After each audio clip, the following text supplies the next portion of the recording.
ఈ చిన్న లాజిక్ తెలిసే మ్యూచువల్ ఫండ్స్ వచ్చి లక్షలు సంపాదించవచ్చు అదేలా అనుకుంటున్నారా? అది మనకు తెలియాలంటే బేసిక్గా మ్యూచువల్ ఫండ్స్లో ఎన్ని టైప్స్ ఉంటాయో అది మనకు తెలియాలి. సో డైరెక్ట్ అండ్ రెగ్యులర్ అనే 2 టైప్ ఆఫ్ మ్యూచువల్ ఫండ్స్ అయితే ఉంటుంది. Day 7 of mutual fund series.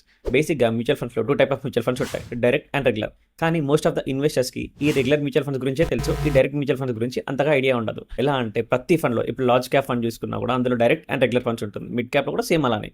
అయితే మోస్ట్ ఆఫ్ ద ఇన్వెస్టర్స్ ఏం చేస్తారంటే ఏదైతే ఏంటి లార్జ్ క్యాప్ మిడ్ క్యాప్ అని జస్ట్ ఆ క్యాప్ని చూసుకొని అందులోకి ఇన్వెస్ట్ చేస్తారు.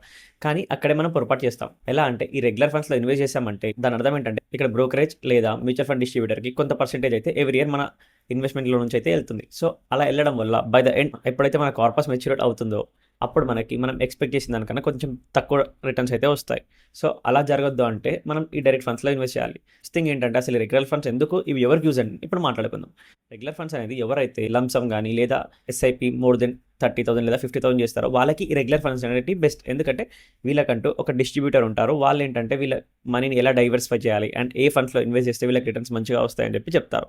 సో రేపటి వీడియోలో డైరెక్ట్ ఫండ్స్ గురించి ఇన్డెప్త్గా తెలుసుకుందాం. అలాగే డైరెక్ట్ ఫండ్స్ అని కామెంట్ చేయండి, నేను మీకు ఏ ఫండ్స్ డైరెక్ట్ ఫండ్స్లోకి వస్తాయి, ఏ ఫండ్స్ రెగ్యులర్ ఫండ్స్లోకి వస్తాయో నేనైతే మీకు పీడిఎఫ్ చేసి పెడతాను. So do follow constitution for more. Thanks.